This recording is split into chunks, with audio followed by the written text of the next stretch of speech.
Et on est live, bonjour à tous. Aujourd'hui, on se retrouve 3 ans après avec un invité exceptionnel, fondateur du cabinet de conseil en gestion de patrimoine s'investir de la chaîne YouTube du même nom. Mathieu, comment ça va? Ça va très bien, merci pour l'invitation. Comment ça va toi? Écoute, ça va très bien parce qu'aujourd'hui, c'est un jour, c'est un grand jour tu ravives la chaîne. Après 3 ou 4 ans, je ne sais pas, de complète inactivité, tu reviens et tu me montres la lumière sur comment faire des vidéos. Aujourd'hui, on va parler un peu du même format, c'est-à-dire on va parler de ta stratégie, ton patrimoine, sur tes investissements, et après on va un peu parler d'entrepreneuriat. Ça me fait très plaisir de reprendre les vidéos. Aujourd'hui, du coup, on va recommencer à la base de l'histoire de Mathieu Lugo. Et dis-moi, comment tu as commencé l'investissement et comment derrière YouTube est venu se greffer à ça? Ouais, eh bien, moi, quand j'ai commencé l'investissement, en fait, j'ai eu la chance, je m'en suis rendu compte après, que c'était une grande chance d'avoir des parents qui m'ont inculqué une éducation financière. Donc, ils m'ont ouvert mon premier compte titre en 2003. J'étais mineur. Ensuite, une assurance vie, etc. Et donc, mes parents, ils ont toujours un petit peu investi en immobilier. En bourse, bon, ils n'ont jamais rien gagné en bourse. Mon père, il a toujours lu et du coup, j'ai toujours baigné un peu dans ça, des magazines spécialisés comme Le Revenu, Mieux vivre votre argent, etc. Et ils ont aussi investi sur du bétail. Ça n'a pas du tout marché. Ils ont investi sur quelques trucs un peu exotiques. Mon père, il a toujours un petit peu boursicoté, il a jamais gagné d'argent avec.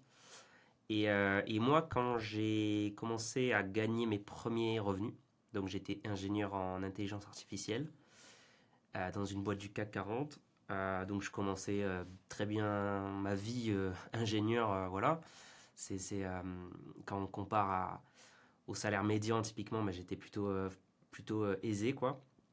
Et là je me dis bah, il faut que je fasse quelque chose de cet argent.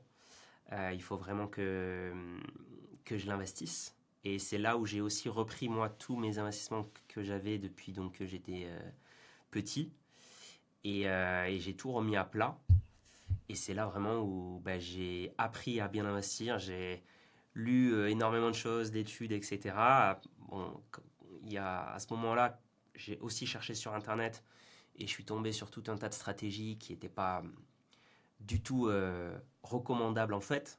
Mais si tu allais sur YouTube il y a quelques années, tu tapais comment investir son argent en bourse, tu voyais essentiellement des gens à Dubaï qui te disaient d'investir dans des actions à dividendes ou de faire du trading. Et donc, quand tu es à Dubaï, ok, les dividendes, c'est pas fiscalisé, c'est très bien. Mais quand tu es en France, on te le dit pas forcément. Moi, j'ai commencé par ça, du coup, vraiment, quand j'ai commencé à investir moi-même en bourse, j'ai commencé par là. Beaucoup d'erreurs, beaucoup d'argent perdu, des déclarations fiscales, c'était l'enfer, quoi. Pour tous ceux qui touchent des dividendes étrangers, c'est une catastrophe. Et, euh, et donc, je me suis dit, non, il y a vraiment quelque chose à faire.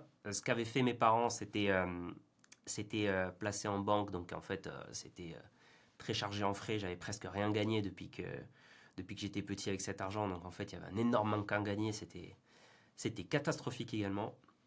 Et c'est là où moi, j'ai découvert, au fil de mes recherches, surtout, surtout en anglais au final, l'Evidence-Based Investing, donc EBI, comment investir en fonction de ce que disent les prix Nobel, les études académiques, les données, les datas, et comment investir vraiment scientifiquement. Et ça m'a parlé en tant qu'ingénieur, et c'est là où bah, j'ai appris que il y avait tout ce pan de finance comportementale, d'EBI, etc., notamment en bourse, qui reposait sur l'investissement indiciel, donc notamment avec les ETF.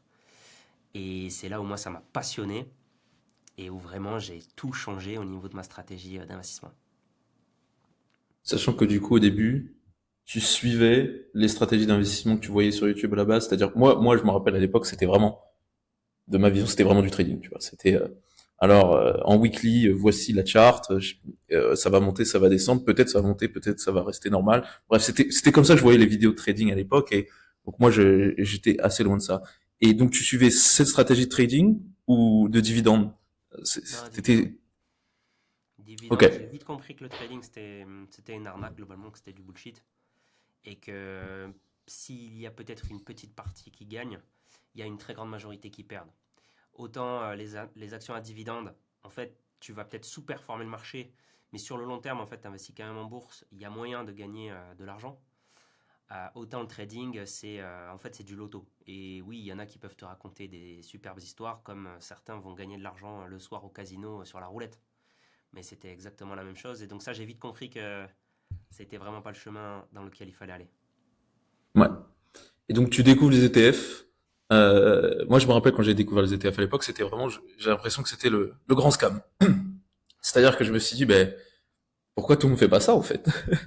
En France, moi, mes parents faisaient pas vraiment ça, et je me suis dit, mais je comprends pas pourquoi tout le monde fait pas ça, ça m'a l'air complètement obvious. Et qu'est-ce qui s'est passé après ça, et comment ça a mené à la chaîne S'investir? Ouais, alors, bah moi, ça, c'est devenu une passion, les finances, l'investissement, tout ça. Moi, je dévorais des bouquins, je lisais du Burton Malkiel, du Fama, des French, leurs études, etc. J'adorais ça. Et je continue d'ailleurs.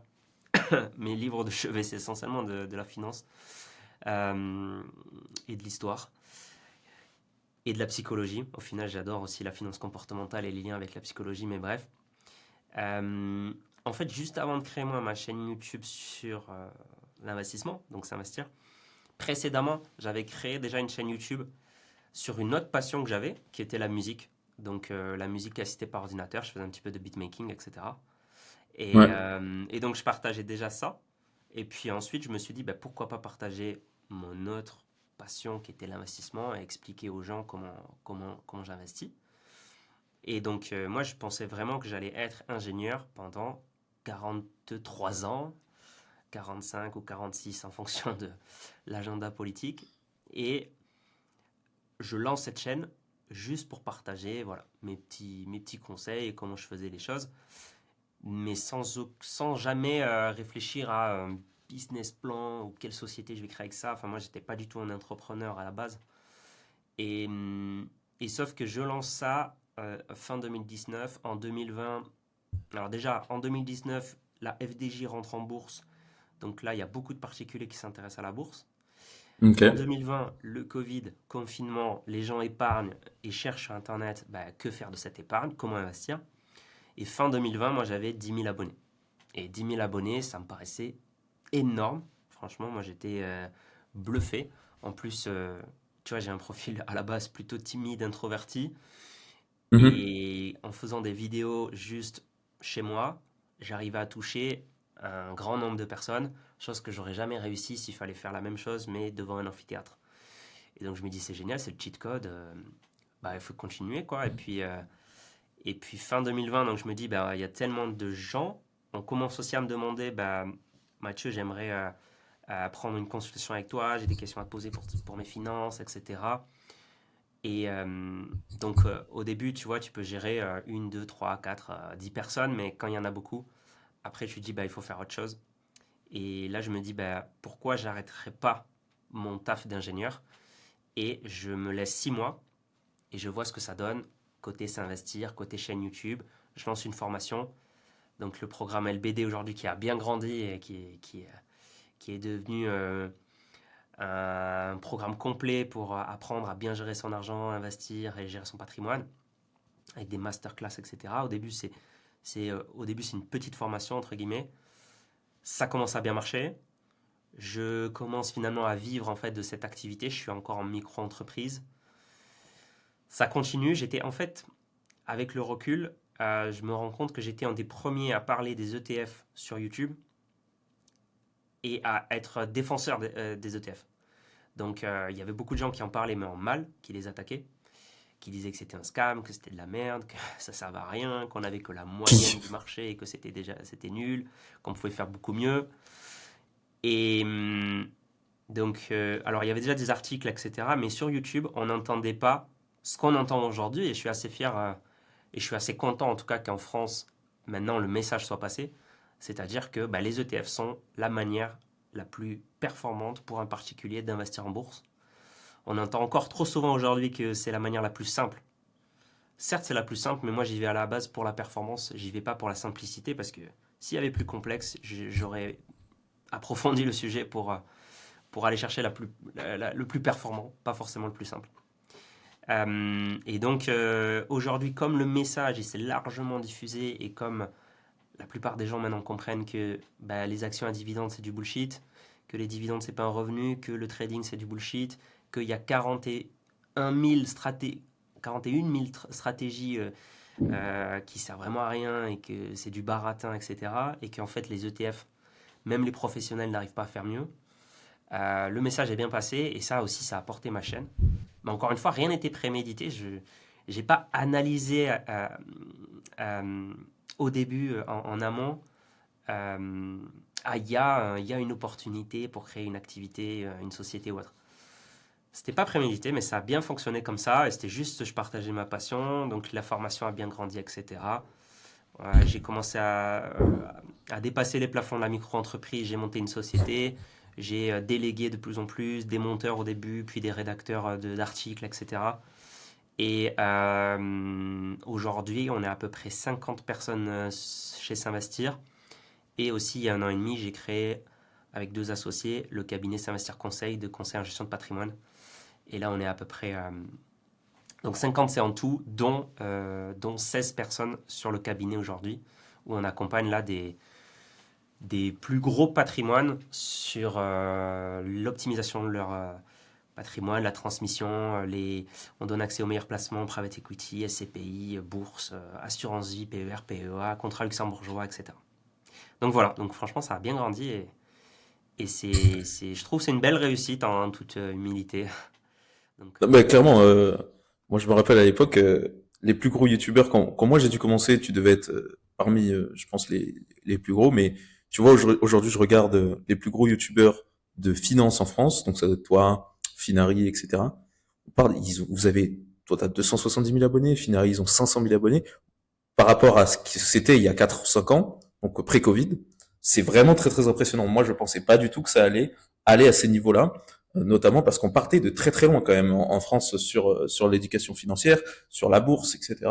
Et le climat politique n'est pas allé dans votre sens non plus, donc c'est quand même assez intéressant de voir la croissance de ce marché sur tout ce qui est YouTube, sur les réseaux sociaux, etc. Maintenant, c'est limite, j'ai l'impression, un des grands sujets, tu vois, sur YouTube. Après, c'est mon algorithme, hein, mais la finance perso, les cryptos, l'investissement, les ETF, etc. Ça paraît limite obvious en fait maintenant de dire bah, acheter des ETF. C'est la manière la plus facile d'investir. Tu vas sur Revolut. Franchement, 5 ans, 4, 5 ans, ça a vraiment pas mal évolué. Et je me posais la question, est-ce que toi, par rapport à tes débuts, donc tes débuts, la majorité de ta stratégie, ce dont tu parlais, c'était vraiment les ETF. Je sais pas exactement la composition, tu vas nous en parler. Est-ce que ta stratégie a évolué de patrimoine au global, donc ta stratégie personnelle, elle a évolué pour aller chercher plus de diversification en dehors de la bourse et des ETF, ou est-ce que bah, tu restes majoritairement ETF, sur quel ETF? Dis-nous tout. mm. Ouais, elle a vraiment évolué sur la diversification notamment. Parce que quand tu as 10 000, 15 000, peut-être 20 000 euros, tu peux être OK avec 100% en bourse sur des ETF. Parce que si ça craque, bon, ben, tu sais que bon, ça reste relativement limité, même après, si c'est en fonction évidemment du patrimoine de chacun. Mais quand j'ai commencé, moi, à avoir une surface financière plus importante, je pense, moi, un chiffre à un moment donné, quand j'ai dépassé les 100 000 euros, c'est vrai que avoir 100% en bourse, tu te dis, quand tu regardes historiquement les maximum drawdown qui sont possibles en bourse, donc c'est-à-dire en 2008 par exemple, la bourse perd en quelques semaines 50%. J'étais pas prêt moi à voir ça psychologiquement. Et je pense que beaucoup de gens pensent qu'ils sont prêts et du coup ils ont du 100% en bourse, mais ils se rendent pas compte du, du, de la violence que ça sera de voir quand même moins 50 000 euros sur ton portefeuille. Et le temps aussi. Pardon. Combien de temps tu restes en perte? Alors, C'est moi, ça. j'ai déjà eu des moins 50%, moins 70, puisque quand tu es dans la crypto, c'est ce qui se passe, tu vois. Mais c'est le temps. C'est genre, si tu restes 2, 3, 4, 5, 6 ans, comme ça, tu vois, de 2001 à 2008, la bourse, elle fait, elle remonte petit à petit, mais après, ça redescend. Et on parle de 10 ans, tu vois. Et je pense, psychologiquement, le temps t'achèves beaucoup plus que le drawdown. C'est mon sentiment personnel. Je te laisse continuer. Ouais, je te rejoins complètement. Il y a il y a ce paramètre-là également. Et en fait, inconsciemment même, je pense que beaucoup se disent, ouais, je suis 100% en bourse, mais en fait, ils ont 50 000 euros par exemple en bourse, et après, ils ont 20 000 euros sur leur livret A, 10 000 euros sur leur compte courant, et ils disent, non, mais ça, c'est mon épargne court terme, j'y touche pas, etc. Mais en fait, ils voient pas que parce qu'ils ont pris beaucoup de risques par ailleurs, du coup, ils laissent beaucoup de cash par sécurité. Et donc, j'ai compris ça aussi que c'était une erreur. J'ai compris que psychologiquement, moi, bah, j'étais pas OK avec ça. Et donc, il fallait que je diversifie mieux. Et la puissance de la diversification, c'est bah, peut-être tu mets 50 000 euros, par exemple, qui peut chuter de 50%, mais tu sais que tes 50 autres 1000 euros, ils vont soi-même en profiter. Donc, quand la bourse va chuter, peut-être que ça va encore plus augmenter. Ou en tout cas, ça va continuer de te générer des revenus réguliers. Et, euh, et en fait, tu ne vas absolument pas paniquer, tu vas continuer même d'investir et d'investir au plus bas en bourse. Donc c'est super important de bien diversifier. Et aujourd'hui, effectivement, j'ai pas mal de classes d'actifs. J'ai des classes d'actifs que je n'aurais jamais, moi je n'y crois absolument pas, et je pense que c'est beaucoup de baratin aussi et du bullshit, que ce soit les actifs exotiques comme le vin, où il y a beaucoup de frais, où la performance elle est vraiment contestée même académiquement. L'art, c'est pareil. Les voitures de collection, les montres, etc. Même si tu peux aujourd'hui avec des sites internet avoir des montres papier, donc en fait tu n'as pas besoin d'acheter des montres de 10 000 euros, tu achètes une fraction d'une montre à 100 euros, ou pareil pour l'art, etc. Mais ça franchement pour moi c'est pas productif de valeur et on nous raconte beaucoup d'histoires sur ça. Je regardais par exemple l'art, euh, ce qu'ils font c'est qu'ils disent, regardez sur les 25 dernières années, la performance des 100 tableaux les plus échangés, mais en prenant les 100 tableaux les plus échangés aujourd'hui. Et donc il y a un biais rétrospectif évident. Tu prends aujourd'hui les 100 les plus échangés, évidemment que ces tableaux-là ont eu de belles performances. Mais il y a 25 ans, on ne pouvait pas savoir lesquels allaient être les 100 les plus échangés. C'est un peu comme si tu disais, c'est facile de gagner au loto, regardez, j'ai les chiffres qui sont tombés hier, quoi. Enfin, ça n'a aucun sens. Euh, et donc, moi, je reste dans tout ce qui est surtout productif de valeur. Donc, ça va être la bourse, où tu deviens copropriétaire d'actions de sociétés et donc copropriétaire de ses bénéfices. Les SCPI, donc de l'immobilier papier. Il y a des choses qui sont catastrophiques en SCPI et pourtant, il y a des très belles opportunités aussi. Donc là, il faut vraiment être très rigoureux dans son choix. Private equity, toutes les sociétés non cotées. Là aussi, il y a vraiment de belles performances à aller chercher et vraiment là, enfin, c'est la classe d'actifs historiquement qui a le plus généré de performances d'ailleurs. De la dette privée, un peu d'obligations, un peu de fonds euros. J'ai également maintenant une société, enfin j'en ai deux même depuis un moment, mais du coup aussi mes investissements ont changé avec la société puisque tu peux investir avec ta trésorerie d'entreprise et il y a des investissements très intéressants en entreprise qui sont pas intéressants quand tu es une personne physique, donc quand tu es un particulier. Voilà, donc ça a bien grossi et forcément, du coup, bah, mon portefeuille, il est un petit peu comme un camembert bien divisé en plusieurs parties. Ouais. Est-ce que tu pourrais nous donner une composition à la louche par rapport à, tu vois, les ETF, les SCPI, etc. Toutes les classes d'actifs dont tu viens de parler. Ouais, donc sur la bourse, ça va représenter peut-être 40 ou 45% moi de mon patrimoine. Je vais investir essentiellement en ETF. Ça va être des ETF larges pour la plupart, donc du S&P 500, du Stock 600, du Emerging Markets. Voilà, j'ai la chance d'avoir Ouais. rempli mon PEA par exemple déjà, avec que des ETF.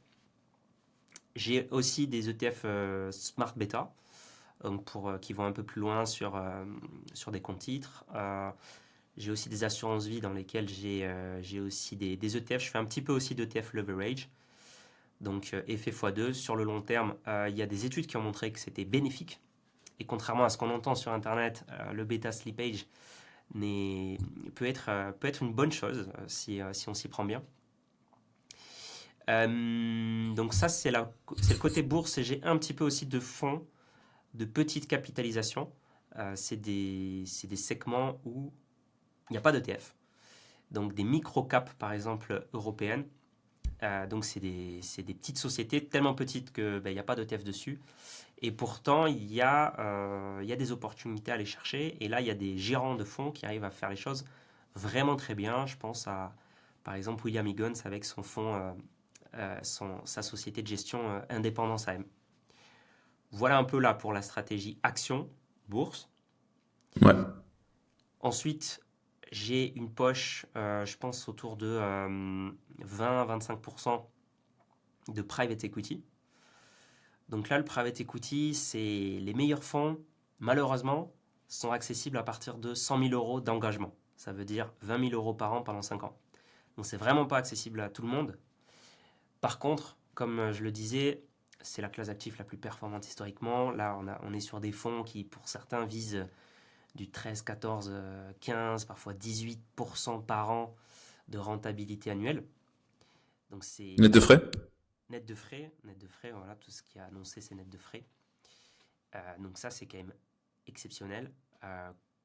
Toi qui connais les intérêts composés, gagner 10% par an versus juste 11% par an sur 10 ans, 15 ans, 20 ans, tu as un résultat qui est drastiquement différent. Alors, gagner 10 versus 14, ça n'a rien à voir, par exemple.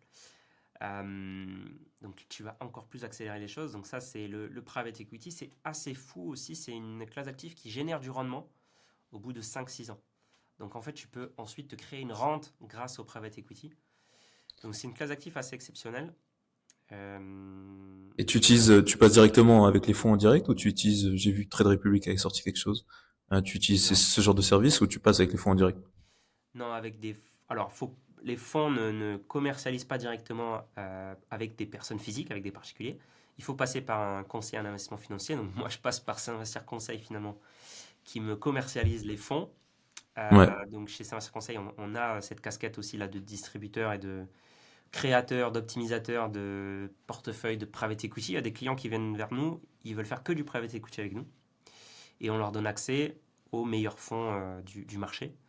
Donc, on peut citer Opal Capital, Arch Invest, Alta Rock, etc. Et c'est des fonds européens majoritairement? C'est c'est des fonds LTIF 2, c'est des fonds européens. Et les sociétés de gestion, Alta Rock, par exemple, Arch Invest, c'est français. Opal, c'est une filiale de Tikeo. Voilà, ça s'adresse aux investisseurs européens, essentiellement français. C'est un gros marché, la France. Et non pas par du. Alors oui, il y en a des plateformes comme Trade Republic, des Fondora, etc. Moi, je suis pas du tout fan. Encore moins de Blast, par exemple. Tout ça, moi, je suis vraiment pas fan de tout ça. Beaucoup de risques, des frais. Alors, juste Trade Republic ont bien fait les choses quand même, parce que eux, ils donnent accès à des fonds de qualité vraiment élevée. Derrière, c'est Apollo et c'est Equity. Ça, c'est des grosses sociétés de gestion américaines, des suédoises, etc.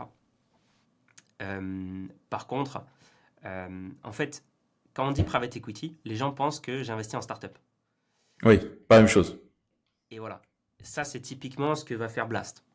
Et ça, pour moi, c'est assez catastrophique. C'est-à-dire qu'on le sait, plus de 90% des startups à horizon 5 ans se seront cassés la figure.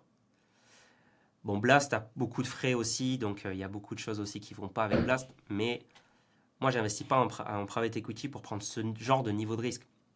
J'investis en private equity avec un risque qui est vraiment modéré. Euh, alors, il y a un risque de liquidité, etc. Évidemment, ton argent, tu le sors pas comme tu veux, pas comme en bourse. Mais ce que je veux dire par là, c'est que euh, l'essentiel de mon private equity, ça s'appelle soit du growth buyout, soit du LBO, donc du leverage buyout.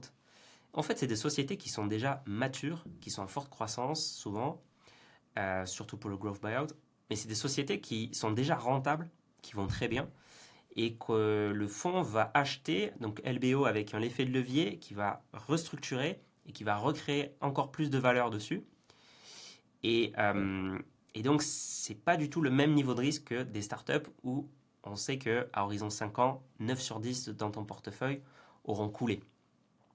Donc, c'est. Surtout en seed. Pardon? Surtout en seed. Je disais, je crois que Blast, ils font que de la seed.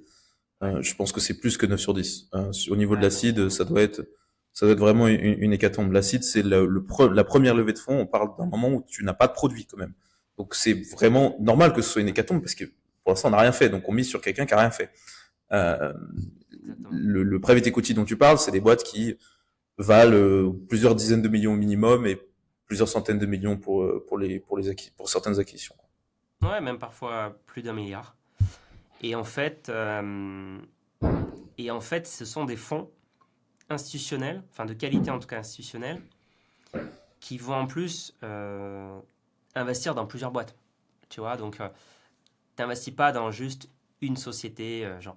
Donc du coup, c'est vraiment l'inverse que d'investir dans une startup. Là, tu investis dans un fonds qui va lui-même investir dans plusieurs sociétés qui sont matures et qui ont un vrai business model qui, par exemple, sont à échelle nationale et veulent devenir internationales. Et c'est pour ça qu'elles Ouais. lèvent des fonds.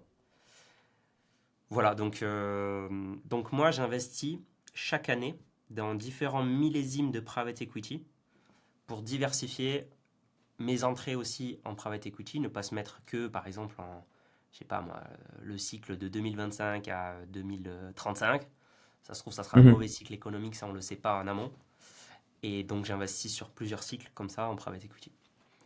Donc ça, c'est une poche assez importante de mon portefeuille et à terme, c'est celle aussi qui va générer du rendement. Ensuite, j'ai une poche aussi importante en SCPI. Donc ça, c'est les sociétés civiles de placement immobilier. Donc c'est la pierre papier, c'est de l'immobilier. Et là, beaucoup d'idées reçues sur les SCPI. Clairement, il y en a, c'est catastrophique. Clairement, il y a beaucoup trop de frais. Et clairement, parfois, il y a beaucoup trop de fiscalité. Et les SCPI, c'est un petit peu comme l'assurance vie. Ça peut être le pire investissement. Par contre, si c'est bien fait, ça peut être peut-être le meilleur investissement. Euh, L'assurance vie, c'est pareil. L'assurance vie, c'est un outil. Tu les mets tu mets cet outil dans les mains d'une banque traditionnelle. Elle t'en fait un truc catastrophique avec des placements nuls, très médiocres, énormément de frais, etc. Et Ouais. vraiment, nous, on a des clients qui viennent chez nous, ils arrivent, ils nous disent, ça fait 10 ans que j'ai un contrat d'assurance vie dans ma banque traditionnelle, j'ai rien gagné. C'est catastrophique. C'est une hécatombe, et même certains ont perdu de l'argent. Les SCPI, c'est un peu pareil. Il y en a qui arrivent chez Comment nous, c'est ils nous disent, possible? j'ai Comment un c'est possible de compte perdre de l'argent? d'assurance. Tout est monté. Tout est monté. Comment c'est possible de perdre de l'argent? Il y a rien de plus bas. Enfin. Ah ben ouais, c'est ça. Les SCPI, il y a pas mal de SCPI qui ont baissé en 2023 Oui. avec la crise. Et, mais oui, je te rejoins sur l'assurance vie. Comment c'est possible sur les 10 dernières années d'avoir perdu, quoi? Bah, c'est parce que les placements étaient médiocres et les frais étaient beaucoup trop élevés. Et sur les SCPI, voilà. Donc il y en a en fait qui sont, enfin, on peut se le dire, mal gérées. Elles n'ont même pas respecté le principe numéro un en investissement qui est diversifier, pas mettre tous ses œufs dans le même panier.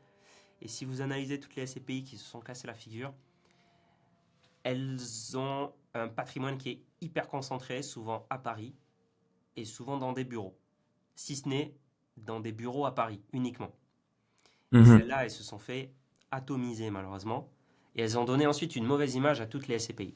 Alors que dans le même temps, pendant que certaines perdaient 30%, il y en a d'autres qui ont même gagné de la valeur, qui ont augmenté leur part de 1, 2, 3%. C'est pas grand-chose, mais ça montre quand même la grosse différence entre des SCPI qui en fait se sont très bien comportés pendant la crise et de manière insolente qui ont même gagné en valeur, et d'autres qui se sont euh, qui ont lamentablement chuté. Et donc les Et SCPI, donc, quand on fait bien les choses, on peut générer autour de 6, 7, 8% peut-être les premières années sur des SCPI brut par an. Et si on optimise bien la fiscalité, donc avec des SCPI étrangères, du démembrement, en société aussi, il y a beaucoup de choses à faire. En fait, tu peux toucher du 5, 6% net de fiscalité, net de frais, etc. Et de manière régulière sur le temps long.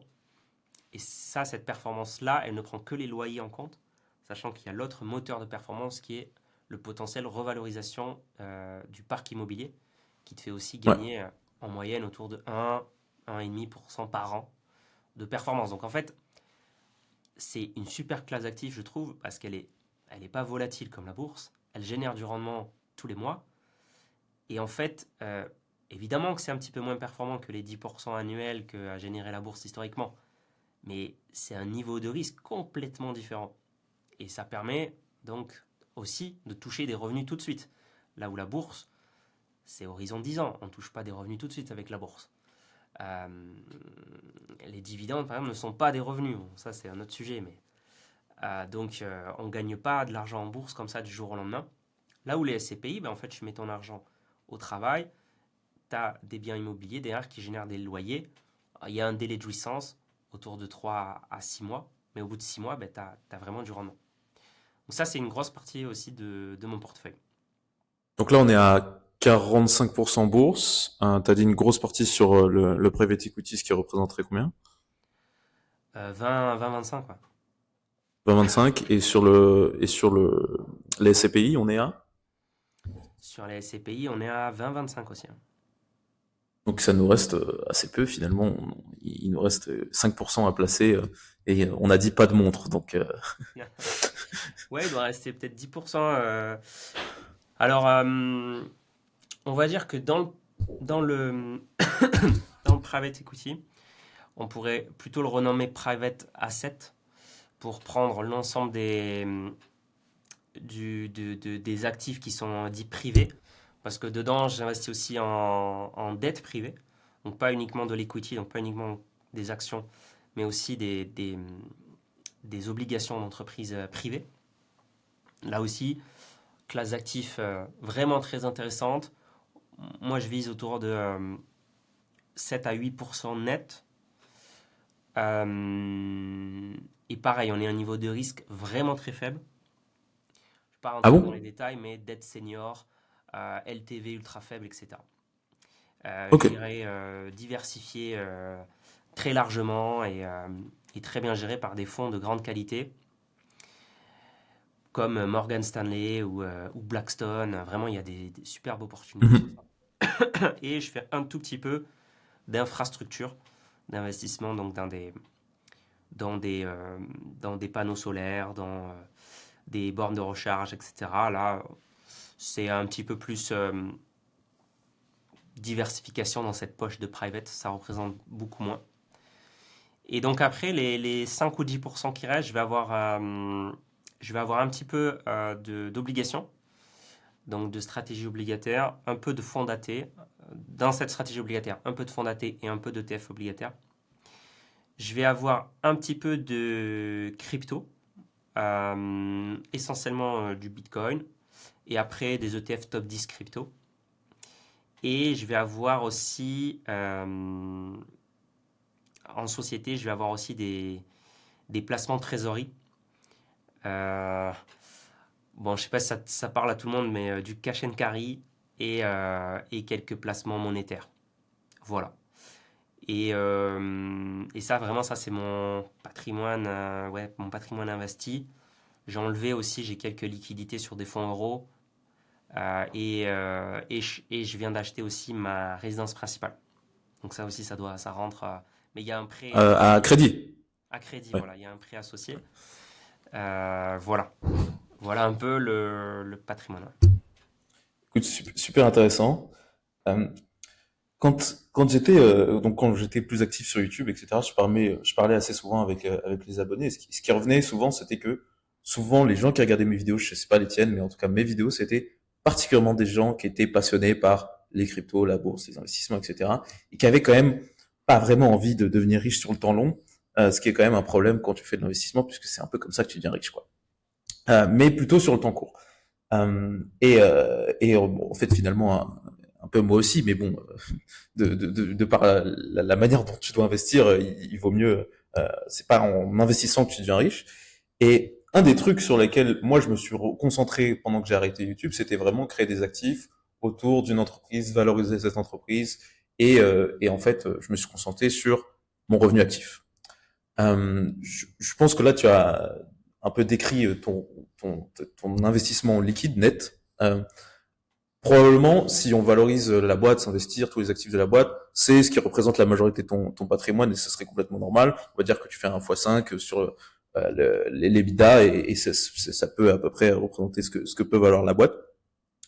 Comment toi tu vois aujourd'hui justement le côté investir dans le cabinet de conseil, s'investir, la chaîne YouTube? Parce que probablement moi ma take, c'est aussi pour ça que j'ai un peu ralenti sur les vidéos ces dernières années. C'était vraiment que, à mon avis, vu l'âge que j'ai, la manière la plus efficace d'investir mon argent, c'est vraiment, j'ai pas envie de dire l'investir sur moi parce que je sais très bien quel genre de personne utilise cette phrase. Donc investir sur soi-même, etc. J'ai rien à vendre là, mais c'est plus investir sur mon revenu actif en fait, parce que ma capacité à multiplier de l'argent quand je le mets en ads pour un produit, par exemple, il est beaucoup plus élevé que le S&P 500. En tout cas, court terme sur l'argent que j'ai.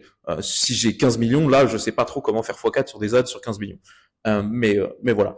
Comment toi tu vois, d'un point de vue personnel, le réinvestissement dans s'investir, sachant que probablement que s'investir va grossir plus vite que le S&P 500. En tout cas, je l'espère. Ouais, donc oui, il y a un petit peu l'arbitrage de est-ce que je fais du CAPEX, enfin est-ce que je réinvestis dans ma société pour faire grossir encore plus vite mes activités professionnelles ou est-ce que cet argent-là, moi, je le garde soit dans ma holding patrimoniale, soit en perso pour investir dans du S&P et pas chercher à faire grandir les activités plus que ça. Ouais, Euh, Moi, personnellement, je cherche pas dans mes sociétés la croissance la plus rapide. Et surtout, je cherche pas à grandir trop vite. Typiquement, sur le cabinet de conseil en gestion de patrimoine, Saint-Cyr Conseil, aujourd'hui, on n'a pas encore lâché toutes les vannes au niveau de la communication. On n'a pas fait encore, à l'heure où on se parle, on n'a pas fait encore un webinaire de lancement de Saint-Cyr Conseil alors qu'il a été créé il y a 1 an et demi. Parce que jusqu'à présent, on a eu on a eu assez de clients pour notre capacité et à chaque fois, du coup, on a recruté. Et dès qu'on avait recruté, en fait, on avait déjà assez de clients et puis on a continué à recruter et voilà. Et donc pour l'instant, on grandit tranquillement, sereinement. On essaie de bien recruter pour créer une belle équipe, etc. Et sans aller trop vite. Si on voulait aller trop vite, enfin si on voulait aller plus vite, on pourrait. Franchement, on pourrait grandir encore plus et peut-être même faire x2 là sur le cabinet. ouais, Parce que pour l'instant, on limite. Au contraire, on veut y aller doucement. Sur, sur la chaîne YouTube aussi, moi je suis pas mal le goulot d'étranglement sur pas mal de sujets. Et, et voilà, je suis pas moi je suis pas un entrepreneur qui cherche à lever des fonds, à mettre ma société sous stéroïdes, à, je sais pas moi, j'ai pas pour objectif un jour de monter une boîte et la faire coter en bourse. Moi je veux juste qu'on fasse les choses bien et du coup, comme je suis pas mal le goulot d'étranglement aussi, et que je veux pas sacrifier ma vie personnelle, ma vie familiale, mes week-ends, ben, pour l'instant aussi on limite la croissance parce que juste j'ai pas envie d'être moi-même débordé. Donc c'est d'abord ça le facteur décisionnel avant de me dire où est la rentabilité la plus élevée. Parce qu'il y a un côté où en fait mes investissements ils travaillent pour moi passivement, j'ai rien à faire. Et il y a un côté où mes activités, à un moment donné, il y a besoin de moi, ça va me demander de la charge mentale, etc. Ou alors on va grandir trop vite et j'ai pas envie de mal accompagner nos clients ou autre. Et donc, aujourd'hui, la grande majorité des bénéfices générés par les sociétés vont dans la holding, sont réinvestis sur les classes actives que je t'ai décrit ouais. et ou en dividendes en perso et je vais investir aussi en perso de mon côté. Ok, ok, c'est très intéressant. Donc, en fait, si je dois reframe pour être sûr de bien comprendre, aujourd'hui, vous êtes plus offer constraint que demand constraint. Donc, en gros, simplement, vous avez assez de clients pour commencer à scaler petit à petit, mais vous n'avez pas forcément de, de- vous n'avez pas forcément la capacité en interne à scale l'offre, à recruter plein de conseillers, etc., pour pouvoir matcher la demande qui est en face par rapport à votre chaîne YouTube. Donc c'est pas le cas pour la majorité des business. Hein. La majorité des business, ils ont du mal à avoir des clients. C'est ça la majorité des gens. Donc c'est bien. euh, Et toi, t'es pas forcément prêt à te rajouter un certain volume de stress euh, par rapport au capex, quoi. Parce que non seulement c'est de l'argent qui est à toi, que tu mets à risque, mais après derrière, si tu le coffres pas cet argent et que tu le mets pas dans des trucs un peu plus diversifiés par rapport à s'investir, je suppose que si la chaîne YouTube, Larry Page, CEO de Google, a décidé que Mathieu Louvet a arrêté d'avoir sa chaîne YouTube et il ban, bon bah ça risque d'être plus difficile sur le business, quoi. Donc Ouais, c'est aussi une sorte de diversification, quoi. ouais, carrément.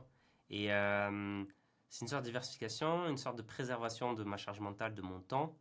Moi, j'ai créé tout ça juste pour parler de ma passion et tout à la base. Comme je te disais, c'est pas prémédité. Donc Ouais, moi, le but, c'est juste de faire ce qui me plaît, d'être relativement libre, etc. Donc aujourd'hui, franchement, je gagne très bien ma vie et j'ai pas besoin d'aller chercher des encore plus, encore plus, encore plus, toujours plus, tu vois. Moi, je pense à un moment donné, il faut savoir dire assez. Assez, c'est aussi une question, tu vois, de juste de sérénité, de bonheur, tu vois, quand tu es toujours à la recherche de toujours plus, en fait, la course, elle ne se termine jamais. Et il y a des gens, hein, comme ça, il y a des multimilliardaires, ils en ont jamais assez. Pourtant, ça fait partie des gens les plus riches du monde. Et je suis pas sûr que ces gens-là, en étant toujours à la quête du toujours plus, se servent. Tu vois, je pense que ça les dessert, au contraire. Donc, euh, donc ouais, moi c'est un peu ma philosophie de comment je vois le business, je vois mes activités. Et je cherche pas la croissance infinie, ouais, vraiment. ok, ok, trop cool. Par rapport à ce choix-là, je suppose que j'ai cru comprendre durant mes recherches que tu habitais dans la région toulousaine, c'est ça? Ouais, ouais, ça fait pas euh, mal du, partie du. Tu vois, je suis pas dans l'écosystème parisien. Je monte des fois à Paris. Ouais, tout va trop vite à Paris. Les entrepreneurs, ils travaillent tout le week-end. Ils se donnent à fond. Ils sont à tous les salons. Franchement, c'est pas vraiment moi la vie que je veux, hein. Après, je respecte la vie de chacun, tu vois. Mais ouais, je suis bien à Toulouse et je trouve que c'est un peu symptomatique de mon profil d'entrepreneur, quoi. Je suis en campagne toulousaine et je suis pas à Paris. ok, ok, trop cool. Euh, et là, en ce moment, je ne sais pas si c'est que mon algorithme, mais j'ai l'impression qu'avec la crise politique sur, on va dire, la dernière année, euh, des gens que je suivais qui ne parlaient pas du tout d'expatriation, de partir de France, de je sais pas quoi, de ce genre de choses, font que de parler de ça maintenant. J'ai l'impression que c'est le grand sujet, tout le monde a envie de s'expatrier. Est-ce que c'est un truc auquel tu as pensé? Est-ce que c'est un truc qui t'intéresserait? Dis-moi. Euh, non, franchement, c'est pas un truc qui m'intéresserait parce que moi, je suis trop bien ici. Et encore une fois, c'est pas enfin, quand tu t'expatries, c'est essentiellement pour des raisons fiscales, franchement, on va pas se le cacher. C'est pour Ouais, ouais, payer ouais. des impôts. Les gens qui disent le contraire, je pense C'est la que... sécurité. C'est la Ouais, sécurité de Dubaï. On y va pour la sécurité. ouais, c'est ça. Non, je pense que c'est le facteur numéro un. Après, tu peux avoir d'autres bonus à t'expatrier ailleurs, mais parce que faut voir aussi, hein, des fois, les pays dans lesquels les gens s'expatrient, faut voir aussi la qualité de vie là-bas, tu vois, par rapport à la France, c'est pas meilleur, hein. Mais il y en a plein qui sont partis, par exemple, à Maurice ou à Malte. Ces pays-là n'ont rien enfin, ces pays-là, enfin, pour moi, en tout cas, j'y suis allé d'ailleurs dans ces deux pays pour des vacances, pas pour voir si j'allais m'expatrier, mais, euh, mais je trouve qu'on est beaucoup mieux en France, quoi. En tout cas, ça, c'est mon avis. Du coup, sur l'expatriation, euh, du coup, voilà, moi, le premier facteur avant l'argent, avant les impôts, moi, c'est d'abord où est ma famille, où sont mes amis, etc. Tu vois, enfin, c'est un peu, euh, c'est un peu basique, mais moi, c'est vraiment ça, mes trucs. Et comme je gagne assez bien ma vie, oui, je paie aussi beaucoup d'impôts, mais même net d'impôts, à la fin, j'ai quand même pas mal d'argent. Et du coup, le premier facteur, c'est avant tout, voilà, ma famille, mes amis, etc. Et en plus, j'ai même acheté ma maison maintenant. C'est bien le cas que T'es c'est bien logged la in. preuve que je veux bien rester en France, quoi. Ouais. Ok. Ok, écoute, Mathieu, merci d'avoir pris le temps. C'est trop cool. T'as été super transparent. T'as partagé pas mal de trucs. Et moi, j'ai découvert pas mal de trucs, donc je vais probablement te poser pas mal de questions après cette vidéo. Euh, et puis, euh, et puis voilà. En tout cas, merci d'être venu. Ça fait super plaisir et tu ravives la chaîne. À Eh bien, plus. merci pour l'invitation et honoré de raviver la chaîne alors après 3 ans d'hibernation. Exactement. Ciao. Salut!